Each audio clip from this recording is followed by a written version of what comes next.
Hi there. Looks like the government of Kenya might sell off Kenya Airways. And this is stemming from a story I have read today on the Business Daily, which is titled Treasury Seeks KQ Sell to Foreign Strategic Investor.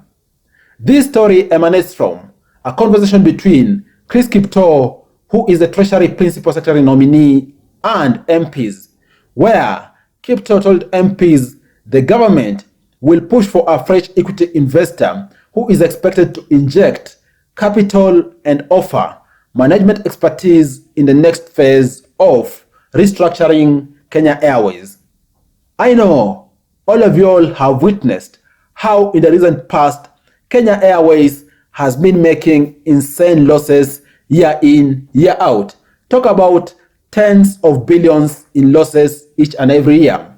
Do you think selling off Kenya Airways is going to be the solution to ensuring that the carrier becomes profitable? What do you think? Share your thoughts down below in the comment section. Let's continue discussing there. Thanks a lot for watching. Look forward to share with you other awesome videos next time. Bye bye and you all take care.